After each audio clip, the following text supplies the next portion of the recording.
Hello friends, SM academy या YouTube चॅनलमध्ये आपल्या सर्वांचं मनपूर्वक स्वागत। आजच्या व्हिडिओमध्ये आपण हिंदी या विषयाचा अभ्यास करणार आहोत, जे BA first year, BCom first year किंवा BA कंझ्युमर या सर्व अभ्यास विषयांमध्ये आहे।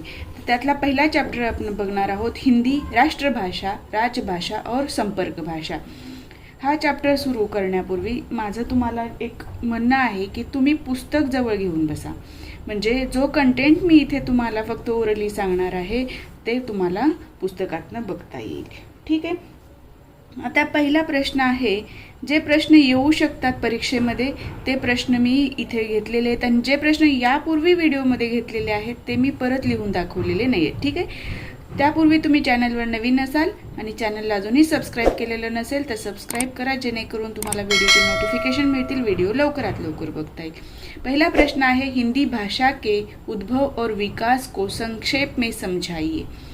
हिंदी भाषा का उद्भव म्हणजे उगम कसा झाला, हिंदी भाषेचा उगम कसा झाला आणि विकास कसा झाला ते आपल्याला सांगायचं आहे। बरोबर आहे। उद्भव, हिंदी भाषा का उद्भव सामान्यतः 1000 इकाई के आसपास माना जाता है।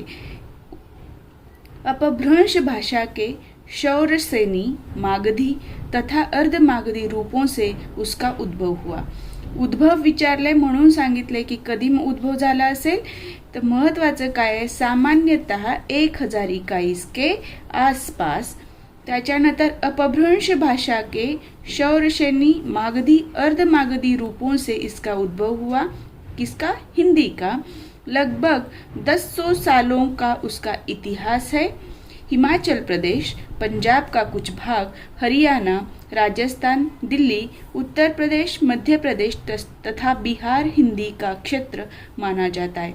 हिंदी का क्षेत्र कौन कौन सा है? हिंदी का क्षेत्र हिमाचल प्रदेश, पंजाब का कुछ भाग, हरियाणा, राजस्थान, दिल्ली, उत्तर प्रदेश, मध्य प्रदेश तथा बिहार, ये हिंदी के क्षेत्र माने जाते। जर असा प्रश्न आला की हिंदी के क्षेत्र कौन कौन से माने जाते हैं, तर तुम्हाला हे लिहायचं आहे। या व्यतिरिक्त हिंदी के क्षेत्र कौन से है, हे आदिकाल, मध्यकाल, आधुनिक काळ आणि परत त्याचे 3 भाग जे पडलेले आहेत ते तुम्हाला मी यापूर्वीच्या व्हिडिओमध्ये घेतलेलं आहे, ते तुम्ही तिथून अभ्यासायचं आहे। ठीक आहे, म्हणजे असाही प्रश्न विचारला तर तुम्हाला ते उत्तर लिहिता आलं पाहिजे। इस पूरे क्षेत्र में हिंदी की 5 उपभाषाएं और 17 बोली आहे। हे जे पूर्ण क्षेत्र आहे हिंदीचं, त्याच्यामध्ये उपभाषा किती आहेत? 5 आणि 17 काय आहेत? बोली या भाषा आहेत। ठीक आहे, लक्षात आलं। हिंदी का उद्भव विचारल्यानंतर तुम्हाला काय काय लिहायचे? सामान्यतः 1000 इकाई के आसपास उद्भव माना जाता है। शौरसेनी, मागधी, अर्धमागधी रूपों से इसका अपभ्रंश हुआ है और उद्भव हुआ है। लगभग 1000 सालों का इतिहास है। हिंदी का क्षेत्र और उसमें 5 उपभाषाएं और 17 बोलियां है। ठीक आहे, या पद्धतीने तुम्हाला उत्तर लिहायचं आहे। यातले फक्त मी अंडरलाईन केलेले शब्द लक्षात ठेवलात तरी तुम्ही तुमच्या भाषेमध्ये याची वाक्यरचना करू शकता। सॉरी, आता पुढचा आहे विकास। तर विकास काय कसा झाला ते आपल्याला बघायचंय। हिंदी भाषा का इतिहास 3 कालों में विभाजित होता है। हिंदी भाषेचा जो इतिहास आहे तो 3 काळांमध्ये विभागला गेलेला आहे आणि त्या पद्धतीने त्याचा 3 काळांमध्ये काय झालेला आहे? विकास झालेला आहे। ठीक आहे, आदिकाल, मध्यकाल आणि आधुनिक काळ। सध्याची जी हिंदी आहे ती आधुनिक काळातली हिंदी मानली जाते। या पद्धतीने तुम्हाला या प्रश्नाचं उत्तर लिहायचं आहे। ठीक आहे, आता आपण दुसऱ्या प्रश्नाकडे वळूया। भाषा विज्ञानवेत्ता संसार की भाषाओं को किन विभिन्न कुलों में विभाजित करते हैं? हा प्रश्न 2 ते 3 वेळा येऊन गेलेला आहे। हा प्रश्न लक्षात राहायला कठीण आहे, पण यापूर्वीच्या व्हिडिओमध्ये पण मी तुम्हाला सांगितलं होतं, हे 12 कुळ जे आहेत ते तुम्ही भाषेवार, प्रांतरचनेवार लक्षात ठेवा, किंवा आज एक दुसरी पद्धत सांगते मी, त्या पद्धतीने लक्षात ठेवण्याचा प्रयत्न करा। तर आपण बघितलं होतं की अमेरिका, ऑस्ट्रेलिया, भारत युरोपीय, परत मध्य आफ्रिका, तिब्बती चीनी, हे जे भाग आहेत, एरिया आहे, म्हणजे प्रदेशांची नावं, अमेरिका, ऑस्ट्रेलिया,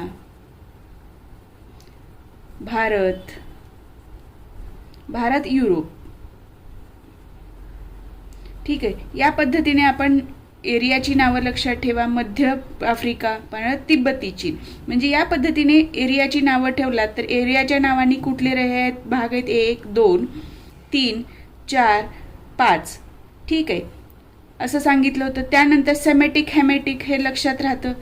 आणि द्राविडी एक आहे भारतातलं. ठीक आहे, द्राविड भाषा आणि शेष भाषा या पद्धतीने तुम्हाला लक्षात ठेवण्यासाठी सांगितलेलं मी. पण त्या व्यतिरिक्त तुम्ही जर अल्फाबेटिकली हे लक्षात ठेवलं तरीही चालेल. अमेरिका की भाषाओं का कुल, ऑस्ट्रेलिया या प्रशांत महासागर की भाषाओं का कुल. हे सुरुवात कशाने होते? ए नी. म्हणून आपण लक्षात ठेवायचं 2 A. पण 2 A म्हणजे कोण? एक अमेरिका आणि दुसरा ऑस्ट्रेलिया किंवा प्रशांत महासागराचा भाग. आता 2 B घेतलेला आहे आपण, बंटू कुल आणि भारत युरोपीय कुल. म्हणजे इथे 2B हे लक्षात ठेवलं तर तुम्हाला लक्षात येतं बंटू आणि भारत युरोपीय कुल आहे. ठीक आहे. सी म्हणजे काय? सेमेटिक कुल. डी द्राविड कुल. एच हेमेटिक कुल. हे तर तुमच्या लक्षात राहणारच आहे. ठीक आहे, कारण लक्षात राहण्यासारखी नावं आहेत, सेमेटिक, हेमेटिक आणि द्रविड. म्हणजे CDHचं झालं. ठीक आहे, आता काय आहे? 2M घेतलेलं आहे. पण 2M म्हणजे काय? M पासून सुरुवात होणारे कुळ आहेत. मध्य आफ्रिका कुल आणि मैले पॉलिनेशियन कुल. म्हणजे हे जे लक्षात ठेवायचं, हे मैले हे लक्षात राहणार नाही आपल्या, म्हणून थोडं त्याच्यावर लक्ष द्यायचं आहे की मैले पॉलिनेशियन कुल. म्हणजे इथे 2M झालं. 2M झाल्यानंतर काय आहे? टी पासून सुरू होणारे एक आहे तिब्बती चिनी कुल. तिबेट आणि चीन एकमेकांना लागून आहेत, म्हणून तिथे जी भाषाचा कुळ बनवला तो काय आहे? तिब्बती चिनी कुल. ठीक आहे, एक टी झाला. आता नंतर काय आहे? यू आहे. यू काय? युरल अल्टाईक कुल. ठीक आहे, आणि शेवटी आहे शेष भाषा आहे. जे काही उरलेले गोष्टी आहेत म्हणजे त्याला शेष म्हणतात, उर्वरित भाग. तसं शेष भाषा आहे हा याचा एक पार्ट झाला. तर भाषा विज्ञानवेत्ता संसार की भाषाओं को किन विभिन्न कुलों में विभाजित करते हैं हा प्रश्न आला तर तुम्ही या प्रश्नाचं उत्तर या पद्धतीने लक्षात ठेवून बिनधास्त लिहायचं. तुम्हाला इथे 4 मार्क इझिली मिळू शकतात. ठीक आहे. 2A America Australia, 2B Bantu Bharat, C काय आहे? Semitic, D Dravid, H Hamitic, 2M मध्य आफ्रिकी, मैले पॉलिनेशियन, टी तिब्बती चीन, यू युरल अल्टाईक आणि शेष भाषा आहे. लक्षात आलं? या पद्धतीने लक्षात ठेवा. किंवा एरियाची नावं लक्षात ठेवायचं आहे तर अमेरिका ऑस्ट्रेलिया, भारत युरोपीय, द्राविडी, मध्य आफ्रिका, मैले पॉलिनेशियन आणि तिब्बती या पद्धतीने. नंतर सेमेटिक हेमेटिक हे लक्षात राहतं आणि बंटू कुल शेष भाषा आहे. या पद्धतीने लक्षात ठेवू शकता. तुम्हाला ज्या पद्धतीने व्यवस्थित लक्षात राहील त्या पद्धतीने तुम्ही लक्षात ठेवण्याचा प्रयत्न करा. आता आपण या चॅप्टरवर आधारित पुढचा कुठला प्रश्न येऊ शकतो ते बघूया. राष्ट्रभाषा में कौन कौन से गुण होने चाहिए हा प्रश्न बऱ्याच वेळा येऊन गेलेला आहे. अत्यंत महत्त्वाचा प्रश्न आहे. तर महात्मा गांधी के मतानुसार राष्ट्रभाषा बनने के लिए किसी भी भाषा में निम्नलिखित 5 गुण चाहिए. कितने गुण चाहिए? 5 गुण चाहिए. लेकिन किसके अनुसार? महात्मा गांधी के मतानुसार. ओके. सरकारी अधिकारी भाषा को आसानी से सीख सके. भाषा को आसानी से सीख सके. संपर्क भाषा वह समस्त भारत में. संपर्क भाषा कब होती है और कैसे? तो समस्त भारत में धार्मिक, आर्थिक और राजनीतिक संपर्क के माध्यम में के रूप में प्रयोग के लिए सक्षम हो. संपर्क भाषा हो, लेकिन कौन कौन से क्षेत्र में हो? धार्मिक क्षेत्र में, आर्थिक क्षेत्र में और राजनीतिक क्षेत्र में. समस्त भारत में माध्यम के रूप से उसका प्रयोग हो और वो प्रयोग होने में वो भाषा सक्षम हो तो उसे संपर्क भाषा कहते हैं. ठीक आहे. तर राष्ट्रभाषा होण्यासाठी संपर्क माध्यम असण्याचं ते आवश्यक आहे, ती कंडिशन आहे. ठीक आहे. व अधिकांश भारतवासियों द्वारा बोली जाती हो. बऱ्यापैकी म्हणजे जास्तीत जास्त भारतीयांना ती बोलता आली पाहिजे, बोलली गेली पाहिजे. सारे देश को उसे सीखने में आसानी हो. राष्ट्रभाषा बनायची असेल, एखादी भाषा, तर ती भाषा सर्वांना शिकण्यासाठी समजण्यासाठी कशी असली पाहिजे, सोपी असली पाहिजे. ऐसी भाषा को चुनते समय क्षणिक हितों पर ध्यान न दिया जाए. लक्षात आलं. तर राष्ट्रभाषा में कौन कौन से गुण होने चाहिए, तो सरकारी भाषा अधिकारी भाषा को आसानी से सीख सके, संपर्क माध्यम हो और पूरे क्षेत्र में समस्त भारत में धार्मिक, आर्थिक और राजनीतिक संपर्क का माध्यम हो और उसके लिए वो सक्षम हो, अधिकांश भारतीय द्वारा बोली जाती हो, अधिकांश लोग उसे सीखने आसानी से सीख सके. और 5वां है, ऐसी भाषा राष्ट्रभाषा चुनते समय क्षणिक हितों पर ध्यान न दिया जाए. ठीक आहे, हे झालं या प्रश्नाचं उत्तर. ह्याच प्रश्नाचा तुम्हाला आधार घेऊन पुढच्या प्रश्नाचं उत्तर सोडवायचं आहे आणि दोन्ही प्रश्नांची उत्तरं लिहिताना पॉईंट हे लक्षात ठेवलात तर एकमेकांची उत्तरं ह्या प्रश्नांची देण्यासाठी सोपं जाईल. हिंदी ही इस महादेश की राष्ट्रभाषा होने योग्य है, इसे सोदाहरण समजाइए. म्हणजे हिंदी ही आहे आपल्या भारताची राष्ट्रभाषा होण्यासाठी कशी योग्य आहे ते सांगायचं आहे. राष्ट्रभाषा होण्यासाठी आपण बघितलं कोणते गुण असले पाहिजे. संपर्क माध्यम असलं पाहिजे, जास्तीत जास्त लोकांना ते बोलता आलं पाहिजे, लोक इझिली शिकता आले पाहिजे. परत आपण बघितलं की क्षणिक गोष्टीकडे लक्ष न देता दीर्घकाळासाठी त्याचा विचार केला पाहिजे. आता हेच गोष्ट तुम्हाला कमी जास्त फरकाने हिंदी राष्ट्रभाषा होण्यासाठी कशी योग्य आहे, तर ते राष्ट्रभाषा होण्यासाठी जे गुण आहेत ते हिंदीमध्ये आहेत का ते फक्त तुम्हाला इकडे सांगायचं आहे. ठीक आहे. उसे देश के सभी भागों के लोग आसानी से बोल और समझ सकते हैं. बरोबर आहे. राष्ट्रभाषा होण्यासाठी जे गुण पाहिजे होता, आसानी से बोल और समझ सके, तर हिंदी काय करते, हिंदीत हे भाषा भारतातले सगळे लोक, सगळ्यात भागातले लोक आसानी से बोल और समझ सकते हैं. दूसरा पॉइंट है, इस हिंदी को लगभग 1000 वर्षों की परंपरा है. साधु संतों ने उसे मध्यकाल में पूरे देश में फैला दिया है. म्हणजे इथं काय आहे, संपर्क माध्यम ठरलेलं आहे. ठीक आहे. तीसरा पॉइंट आहे, इस भाषा में सूर, तुलसी, जायसी, कबीर, मीरा जैसे विश्व स्तर के साहित्यकार हुए.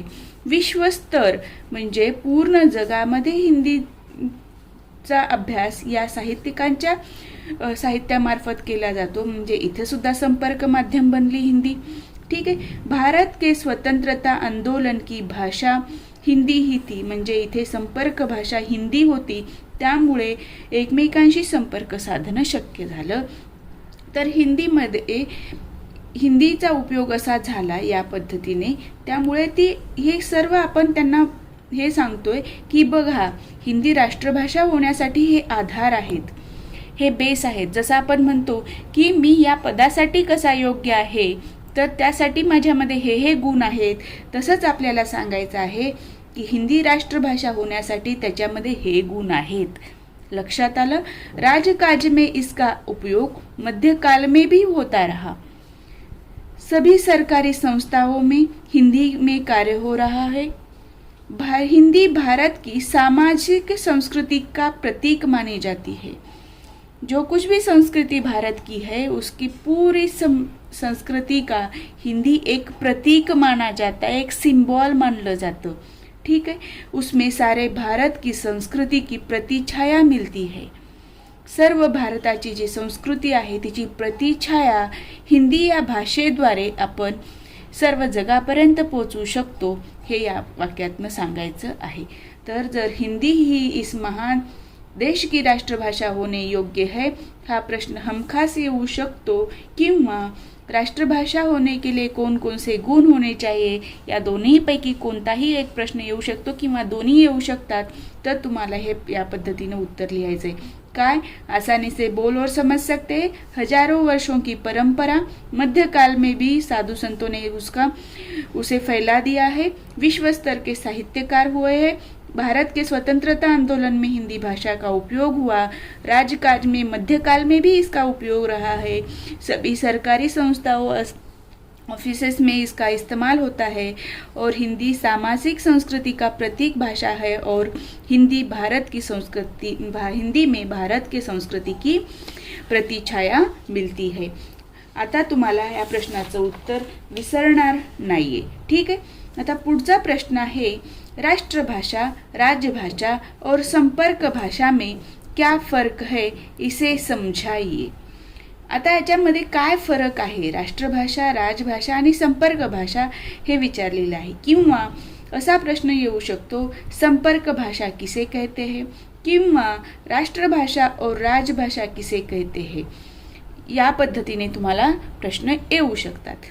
तर या पद्धतीने प्रश्न आला तर फक्त संपर्क भाषा विचारलं तर तुम्ही यातलं ज्या उत्तरात मी आता सांगणार आहे त्यातलं फक्त संपर्क भाषेबद्दलचं वक्तव्य लिहा। राष्ट्रभाषा आणि राजभाषा विचारले तर फक्त राष्ट्रभाषाविषयी लिहा। फक्त राजभाषा विचारलं असेल तर राजभाषाविषयी सांगा। पण त्या ठिकाणी तुम्हाला सांगताना उदाहरणं देऊन सांगायची आहेत। इथं एकत्र प्रश्न आपण घेतलेला आहे, राष्ट्रभाषा, राजभाषा और संपर्क भाषा में क्या फर्क है समझाइए। काय फरक आहे ते बघूया। राष्ट्रभाषा, राजभाषा और संपर्क भाषा में अंतर है म्हणजे काय फर्क है, ठीक है। राष्ट्रभाषा जिसे देश की अधिकांश जनता समझ बोल सकती हो तथा जो उस देश की संस्कृति की अभिव्यक्ति करने में समर्थ हो वह राष्ट्रभाषा होती है। आता राष्ट्रभाषा होण्यासाठी अधिकांश जनता काय पाहिजे, समझ और बोल सकती हो, तसेच तथा जो उसे देश की संस्कृति की अभिव्यक्ति करने में समर्थ हो। आपण बघितलं, हिंदी भारत की संस्कृति की प्रतिछाया है या सामाजिक संस्कृति का प्रतीक है। म्हणजे इथे काय पाहिजे, ती राष्ट्रभाषा होण्यासाठी देशाची जी संस्कृती आहे ती व्यक्त होण्यासाठी ते समर्थ असली पाहिजे, वह राष्ट्रभाषा होती है, ठीक है। तरच ती राष्ट्रभाषा होण्यासाठी योग्य असते ती भाषा। राष्ट्रभाषा राजकाज और लोग व्यवहार दोनों क्षेत्रों में कार्य करने में सक्षम होती है। राष्ट्रभाषा ही कशी असते, राजकाज करण्यासाठी सक्षम असते किंवा लोक व्यवहार म्हणजे जे आपण एकमेकांशी बोलतो ते म्हणजे काय असतं, लोकांमधला व्यवहार, त्याला काय म्हटलेलं आहे हिंदीमध्ये, लोक व्यवहार। इन दोनों क्षेत्रों में कार्य करने में राष्ट्रभाषा सक्षम होती है, ओके। म्हणजे राष्ट्रभाषा होण्यासाठी राजकाजची भाषा पण असली पाहिजे म्हणजे राजभाषा असली पाहिजे आणि संपर्क भाषा असली पाहिजे तर ती राष्ट्रभाषा होऊ शकते, ठीक है। कोई भी स्वतंत्र देश अपनी राष्ट्रभाषा में अन्य देशों से व्यवहार करता है। इतर देशांशी व्यवहार करताना कोणताही देश आपली राष्ट्रभाषा वापरतो। राष्ट्रभाषा का क्षेत्र राजभाषा से विशाल और सांस्कृतिक होता है। राष्ट्रभाषा का क्षेत्र राजभाषा से विशाल म्हणजे जास्त मोठं आणि सांस्कृतिक होता है, याला संस्कृतीचा एक आधार असतो, एक इतिहास असतो, ठीक आहे। लक्षात आलं। आता आपण वळूया राजभाषाकडे। राजभाषा केवल राजकाज के मामलों में प्रयुक्त होती है। फक्त राजकाजची भाषा ऑफिशियल लँग्वेज म्हणून फक्त राजभाषेचा वापर केला जातो। राजभाषा आणि राष्ट्रभाषा वेगळी असू शकते किंवा राजभाषा आणि राष्ट्रभाषा एकही असू शकते, ठीक है। वह राजकारोबार की मुख्य भाषा होती है, वह राजकारोबार की मुख्य भाषा होती है, ठीक आहे। भारतामध्ये राजभाषा आणि राष्ट्रभाषा ही एकच आहे। प्रत्येक जर राष्ट्रीय स्तरावर विचार केला तर आणि जर प्रत्येक राज्यांचा विचार केला तर प्रत्येक राज्याची राजभाषा वेगळी आहे, जसं महाराष्ट्राची मराठी आहे, ठीक आहे। आता आपण वळूया संपर्क भाषा। तर संपर्क भाषा काय आहे? संपर्क भाषा जिस भाषा के माध्यम से देश के सभी प्रांतों की जनता आपस में व्यवहार कर सकती है या संपर्क स्थापित कर सकती है, उसे संपर्क भाषा कहते हैं। जिस भाषा के माध्यम से देश के सभी प्रांतों की जनता आपस में व्यवहार कर सकती है म्हणजे एकमेकांमधले व्यवहार करू शकते किंवा संपर्क स्थापित कर सकती है तो उसे संपर्क भाषा कहते हैं। मी जे अंडरलाईन केलेले शब्द आहेत ते अत्यंत महत्त्वाचे आहेत, लक्षात ठेवा। जेव्हा तुम्ही संपर्क भाषाविषयी लिहिता त्यावेळेला ह्या गोष्टी याच्यामध्ये येणं अत्यंत आवश्यक आहे। यह आवश्यक नहीं कि जो राजभाषा हो वही संपर्क भाषा भी हो। ओके, गरजेचं नाहीये राजभाषा असलेलीच संपर्क भाषा असावी। वस्तुतः राष्ट्रभाषा, राजभाषा और संपर्क भाषा एक ही भाषा के 3 रूप हो सकते हैं। होते हैं आहे का? नाही, हो सकते है, शक्यता आहे, निश्चित असतंच असं नाही। पण भारतामध्ये हिंदी ऐसी भाषा है जो राष्ट्रभाषा, राजभाषा और संपर्क भाषा है। ठीक आहे, या पद्धतीने तुम्हाला उत्तर लिहायचं आहे। आता आपण बघणार आहोत हिंदी भाषा के 3 क्षेत्र कौन से है। या प्रश्नाचं उत्तर मी यापूर्वीच्या व्हिडिओमध्ये तुम्हाला दिलेलं आहे, तिथून बघून घ्या। आणि हिंदी का क्षेत्र याविषयी आता मी तुम्हाला पुस्तकातनं काही गोष्टी सांगणार आहे। ठीक आहे, आता पुस्तकामध्ये जे सांगितलेलं आहे ते मी तुम्हाला 2 ते 3 मिनिटांमध्ये सांगते। ठीक आहे, आता याच्यामध्ये बघा हिंदी का उद्भव और विकास। तर तुम्हाला लिहायचं असेल तर तुम्ही लिहू शकता हिंदीची उत्पत्ती सिंधू शब्दापासून झाली, त्यानंतर सिंधू शब्द हिंदूपासून कसा बनला, मग इराणमध्ये त्याचा विकास झाला आणि हिंदी हा शब्द इराणी भाषेतून निर्माण झाला आहे, हे तुम्ही तिथे उद्भवमध्ये सांगू शकता। ठीक आहे, त्यानंतर हिंदी भाषा के 3 अर्थ। हा प्रश्न खूप महत्त्वाचा आहे, येऊन गेलेला आहे, त्यामुळे तुम्हाला याच्यातनं वाचायचंय। हिंदी भाषा का क्षेत्र जे मी सांगितलं आदिकाल, मध्यकाल आणि आधुनिक काळ, त्याचा हा इसवी सन 1000 ते 1500, 1500 ते 1800 आणि 1800 से आज तक। आता राष्ट्रभाषा, व्याख्या, व्याप्ती और स्वरूप हे तुम्हाला येऊ शकतं प्रश्न। तर तुम्हाला राष्ट्रभाषा सांगण्यासाठी राष्ट्रभाषा म्हणजे काय ते सांगायचंय, राष्ट्रभाषा होण्यासाठी कोणते गुण आवश्यक आहेत ते सांगायचं आहे। ठीक आहे, त्यानंतर राष्ट्रभाषा अधिनियम, राजभाषा नियम 1976 याविषयी जर विचारलं तर तुम्हाला या पुस्तकात जे कंटेंट दिलेलं आहे जो फॅक्च्युअल आहे याचं उत्तर तुम्हाला इकडचं तिकडचं असं लिहिता येणार नाही। त्यासाठी तुम्हाला हा भाग माहीत असणंच आवश्यक आहे। पण हे जर लक्षात ठेवणं कठीण वाटत असेल, कारण इथे तुम्हाला एरिया जरी इकडे तिकडे गेला लिहिताना आपण हे क्षेत्र ते क्षेत्र, तरी तिथे प्रॉब्लेम होऊ शकतो। ठीक आहे, तुम्ही तरी एक वेळा वाचून घ्या, जर लक्षात राहिलं तर उत्तमच आहे। आता आपण पुढचं बघूया, संपर्क भाषा, व्याख्या, व्याप्ती और स्वरूप। तर तुम्हाला तिथे लिहायचंय संपर्क भाषा म्हणजे काय, जे मी तुम्हाला सांगितलेलं आहे। व्याख्या झाली, व्याप्तीमध्ये लिहायचं आहे की त्याला किती वर्षांची परंपरा आहे, बोली भाषा किती आहेत काय नाही। परत अपभ्रंश झाला किंवा आधी संपर्क भाषा म्हणून पाली आणि प्राकृत ह्या 2 भाषा वापरल्या जायच्या आणि काळाच्या ओघामध्ये त्या काय झाल्यात, नाश पावलेल्या आहेत किंवा त्यांचा वापर कमी होत गेला। इन भाषाओं का उपयोग जैसे सीमित होता गया वैसे ही धीरे धीरे हिंदी ने उनका स्थान ग्रहण किया हे सांगू शकता। त्यानंतर हिंदी दक्षिण भारतामध्ये कोणकोणत्या लोकांनी हिंदीचा विकास घडवून आणला किंवा संपर्क भाषा मांडली, मध्य काळामध्ये कसं हिंदीचा वापर संपर्क भाषा, राजभाषा म्हणून केला जायचा ते लिहा। परत स्वतंत्रता संग्रामामध्ये सर्व नेत्यांनी त्याचा कसा वापर केला आणि त्यानंतर त्याचा उपयोग आपल्याला एकमेकांशी संपर्क साधण्यासाठी झाला हे सांगू शकता। या पद्धतीने तुम्हाला फक्त संपर्क भाषा, व्याख्या, व्याप्ती आणि स्वरूप विचारलं तर या पद्धतीने उत्तर लिहायचं आहे। माझ्याकडे एवढा वेळ नव्हता की तुमच्याशी मी कमी वेळामध्ये जास्तीत जास्त माहिती देऊ, त्यासाठी जे प्रश्न येऊ शकतात, शक्यता दाट आहे, ते प्रश्न मी तुम्हाला लिखित स्वरूपामध्ये डिस्कस केलेले आहेत आणि जे इतर येऊ शकतात असे तुम्हाला मी पुस्तकातनं दाखवलेलं आहे, काय वाचायचं आहे। या पद्धतीने तुम्ही तुमचा पहिला चॅप्टर इथे कव्हर करू शकता आणि या प्रश्नातले कमीत कमी 2 प्रश्न तरी परीक्षेमध्ये येऊ शकतात। ठीक आहे, आज आपण इथेच थांबूया। नेक्स्ट पार्टमध्ये आपण नेक्स्ट व्हिडिओ याचा पार्ट कंटिन्यू करूया।